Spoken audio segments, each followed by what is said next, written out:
Mga minamahal naming kaibigan, napapansin lang po natin na parami tayo ng parami na gustong matutunan ang katotohanan.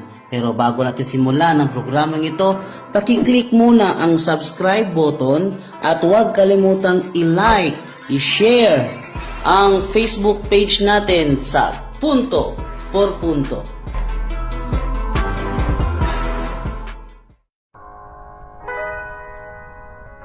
Nagdadalawang isip ka na ba sa iyong pananampalataya? Nalilito ka na rin ba sa pananampalatayang Katoliko? Huwag kang mag-alala, sapagkat nandito na ang ating programang Punto por Punto.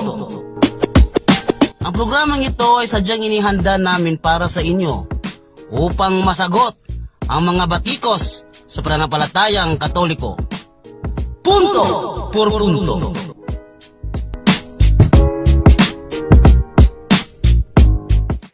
Mga kapatid, magandang araw. Welcome na naman sa Punto por Punto. Nating tatalakayin ngayon ang mga punto por punto na mga argumento sa ating mga mahal na kaibigan, Brother Eli Soriano at saka ang mga Iglesia ni Cristo na mga ministro. Ito po ang ating tatalakayin ngayon, ating pakinggan ang kanilang mga punto por punto. Kung maipapaliwanag ninyo o maikikwento ninyo kung paano nagsimula, kung saan nagsimula, at kung kailan nagsimula yung pagkakaroon ng mga Katoliko ng mga ribulto, mga litrato. Faith of our fathers in page 164, pananampalataya ng ating mga ninuno, Aklat Katoliko, page 164. The doctrine of the Catholic Church regarding the use of sacred images is clearly and fully expressed by the General Council of Trent in the following words: the images of Christ and of His Virgin Mother and of the saints are to be had and retained, especially in churches. Therefore, nag-umpisa ho yan noong mabuo yung General Council of Trent. Therefore, nag-umpisa ho yan noong mabuo yung General Council of Trent. Therefore, nag-umpisa ho yan noong mabuo yung General Council of Trent.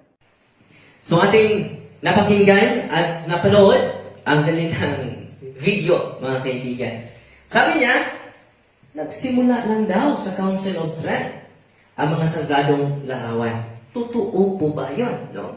Kasama natin si Brother Wendell Talibong. No? Brother Wendell, totoo po ba na ang sagradong larawan ay nagsimula lang sa panahon sa konsilyo sa Trento? Pasok, Brother Wendell! Hindi po totoo na ang banal na mga imahen ay nagsimula sa konsilyo ng Trento, sapagkat narinig natin na binasa ni Eliseo Soriano na ayon sa nakasulat nitong The Faith of Our Fathers, ngunit wala siyang ipinakitang aklat, ako'y naniniwala na ang kaniyang ginagamit ay quotation lamang. Pero sa pahina 164 na kaniyang binabasa, hindi sinasabi ditong nagsimula ang pagkakaroon ng sagradong mga imahen sa simbahan. Ang nakasulat, binasa niya galing sa kaniyang bibig, retain. Of the saints are to be had and retained. Of the saints are to be had and retained. Of the saints are to be had and retained. Ang ibig sabihin ng retain ay mananatili. Ibig sabihin, nandiyan na. Hindi niya at iniwasan niya ang nakasulat sa pahina 162. Ang kanyang binasa, 164. Ano po ba ang nakasulat sa 162 sa aklat na ito na ginagamit ni Eliseo Soriano? Nakasulat na sa katakom sa Roma, ang mga sumasampalataya ay meron ng mga sacred emblems and pious representations o mga sagradong larawan na ito'y nagsimula sa early Christian Church. Maliwanag, pero iniwasan ng ating kapatid.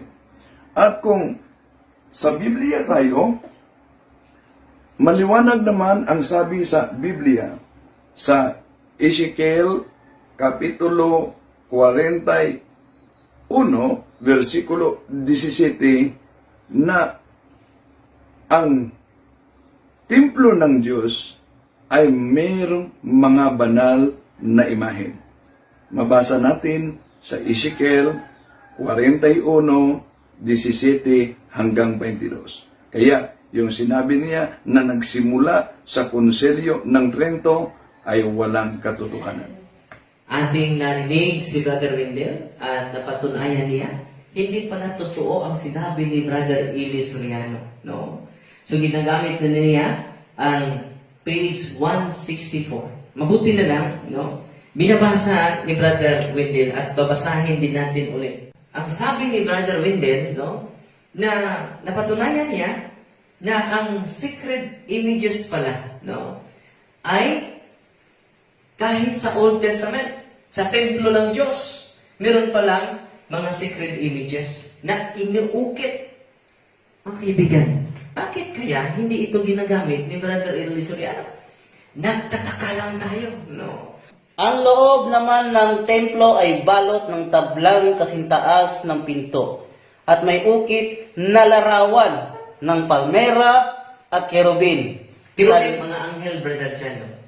Salitan ang larawan ng palmera at kerubin. Bawat kerubin ay may dalawang muka. Isa ay muka ng tao, muka naman ng leyon ay isa.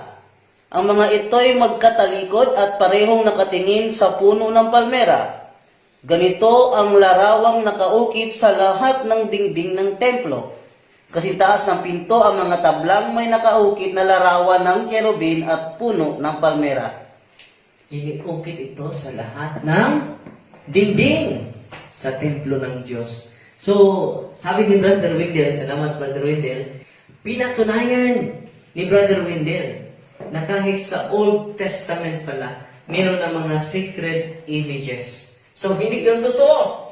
Hindi yung totoo. Na sa Council of Trent, lang nagsimula daw ang sacred images. No? At ginagamit din niya ang faith of our fathers. No? Pakiatras, Brother Jando, sa page 162, basahin natin na ang buo at sinabi ni Brother Wendell na kahit ang mga early Christians, no, ay meron na sila mga inuukit na mga secret images. Hindi to binabasa ni Brother Eli Soriano. Bakit kaya hindi niya binabasa at sinasabi ang buong katotohanan? No? Nagtatanong lang tayo. No? Brother Jando, basahin mo ng buo ang page 162 at atin din ipakita sa ating monitor. Ang sabi ni Soriano sa page 164 ay sa Trent daw nagsimula. At kasi sa page 162, the catacombs of Rome, to which the faithful alone were admitted, abounded, however, in sacred emblems and pious representations, which are preserved even to this day, and attest the practice of the early Christian church. So, hindi pala nagaling sa Council of Trent ang mga emblems, ang mga painting, Brother Jando, from the early Christian church. Patuloy, Brother Jando. We see there painted on the walls or on vases of glass the dove, the emblem of the Holy Ghost, Christ carrying his cross, or bearing on his shoulders the lost sheep. So, klaro, salamat Brother Jando, no, at Brother Wendell, no, hindi talaga nila sinasabi ang buong katotohanan. Ang sabi ni Brother Eli Soriano, retain. No? Maraming salamat Brother Wendell, no? Retain, no? Hindi originated during the time or started during the time of Council of Trent. So, makikita talaga natin na hindi ginagamit ang ating mga dokumento, pero hindi nila inuunawa ng maigi. Hindi nila naintindihan ng maigi. Mabuti na lang, nandito tayo sa punto, mga kaibigan. Mga kaibigan, mga kapatid, Kunting paalala lang po, kung meron kayong katanungan patungkol sa araw sa simbang Katoliko, huwag na po kayong magtanong sa kanya. Dahil iba ang kanyang isasagot. Hindi yun talagang sentido sa ating aklat. No? So ano ba ang tawag ni Brother Eli sa mga taong ganoon? Na magbabasa na hindi naman ang sentido, intensyon sa author sa aklat na yan. Ano ba ang kanyang komento patungkol dyan? No? Siyang tapat sa kaunti, tapat siya sa marami, sabi ng Biblia, di ba? Quien hace un cesto, hace ciento, sabi ng kawikaang Kastila. Di ba? Kaya pagka ang isang tao dun sa mismong simpleng-simpleng may ebidensya ay nandadaya, lalo na yung walang ebidensya, mandadaya yan, brother. Ang ginagawa nyo, umuupa kayo ng tagangak-ngak na puro mga sinungaling, nagpupuputol lante para pag-iba-ibahin ang sentido sinasabi. Pakinggan naman natin ang mga ministro sa Iglesia ni Cristo, no? Ginagamit din nila ang aklat katekismo, no? So, ating panunoorin mga kaibigan. Katoliko. Ang pamagat po ay katisismo.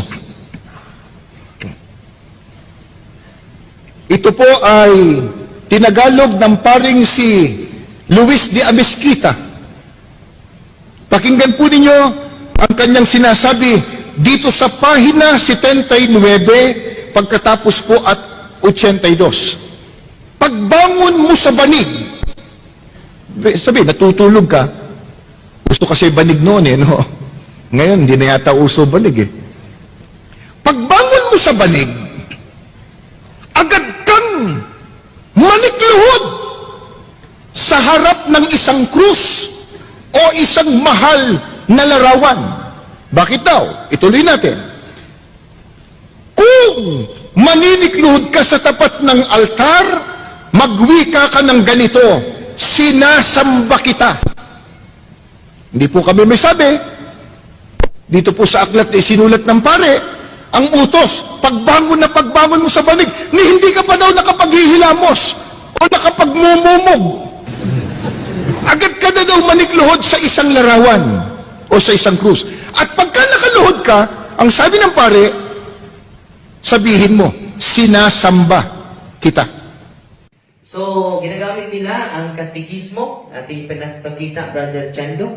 Sino po ba ang sumusulat dito? Katisismo, tinagalog ng Padre Predicador, Father Luis de Amezquita, sa orden ni San Agustin, ama natin. So, meron din sila, Brother Chando. At ngayon, kasama natin ulit si Brother Wendell Talibong. Ating pakinggan si Brother Wendell Talibong. Samantalang ang sinabi naman ng mga ministro ni Arnel sa kanilang paliwanag, sa kanilang pandoktrina, ginamit nila ang aklat katisismo ni Father Luis de la Merced, Father Luis de Amezquita. Ang binasa niya ay ang pahina 82. Hindi totoong mabasa natin ang salitang sinasamba kita. Ang mabasa, sa pagbangon mo sa banig ay agad kang manikluhod sa harap ng isang krus o sa isang mahal na larawan. At walang mabasa dito, ipakita ko sa inyo sa video, na may nakasulat, sinasamba kita. Dinagdagan nila. Mga kaibigan, klarong-klaro na ang punto ni Brother Wendell na dinagdagan pala nila ang ating katekismo. No? Ngayon, ano ba ang masasabi ni Brother Caramil Parba sa mga taong mahilig magdagdag? Pakinggan natin. Sa may ginawa sa Biblia, dugangan mo na sampa, kanang magduga. Oh.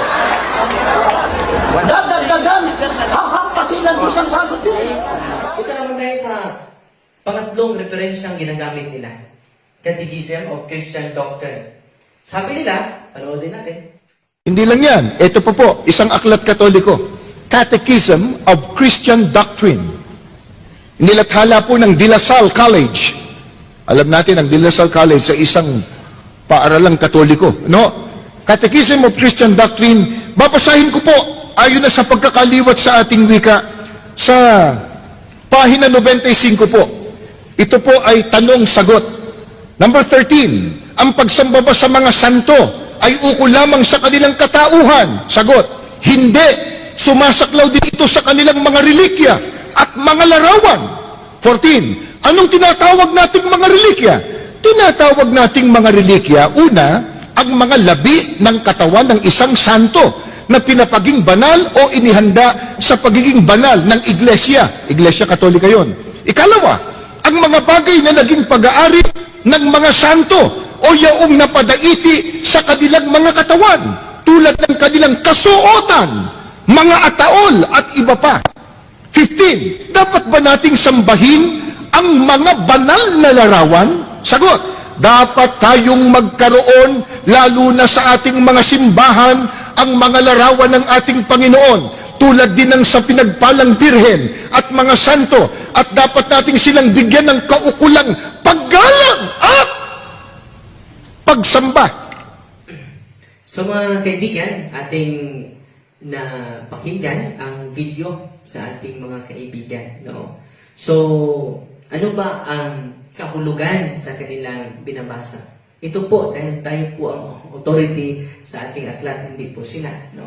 Dahil tayo po ay higit na nakakaalam sa mga terminolohiya na ginagamit natin, no? Una, dapat natin malaman, ginagamit dyan ang terminolohiya ng worship.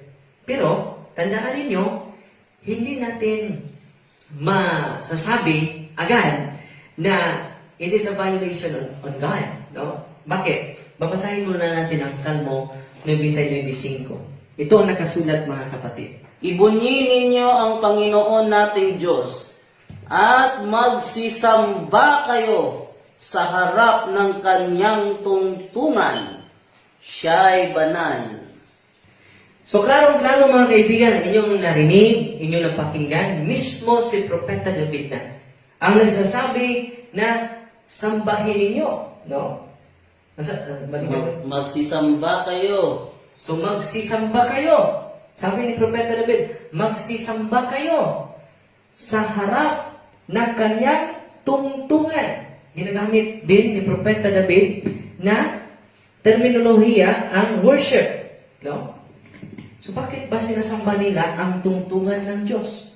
Ang tungtungan, mga kaibigan, hindi naman Diyos. So, nakabiolate ba si Propeta David? Sa kanyang sinasabi, hindi lang siya ang sumasamba nito. Kayo, magsisamba kayo! No? Lahat sa harap ng kanyang tungtungan. No? So, dapat natin i-distinguish ano po ba ang punto ni Propeta David. Ano po ba ang punto ng simbahan? Lumagamit siya ng terminolohiya na pagsamba. No? Dapat natin malaman na ang simbahang Katoliko is a religion of distinction. No? Maraming magkatulad pero magkaiba. No? Una, merong two classes of worship. Una, adoration. Ano ba itong adoration? Pagsamba. Worshipping, the highest form, adoration, is the highest form of worship to God alone. To God alone. Yan po ang pinakataas na pagsamba. To God alone.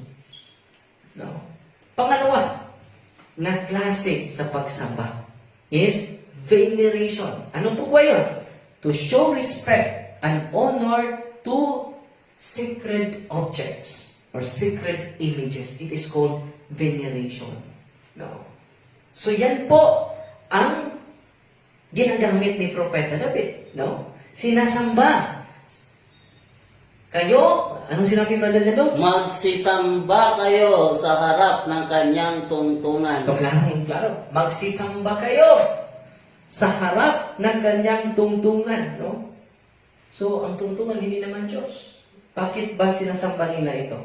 It is a veneration to show respect and honor to the sacred objects. Bakit sinasamba nila ang tungtungan? Dahil ito'y banal. Dahil umaapak ang ating Panginoon doon. No? So therefore, mga kaibigan, nandyan ba yan sa Biblia? Veneration. Salmo 99:5. So ano ang sinasabi sa Catechism of the Christian Doctrine? Hindi adoration. Basahin natin ulit, Brother Jando, para ating maliwanagan ang ating mga kaibigan na laging sumusubaybay sa ating punto por punto.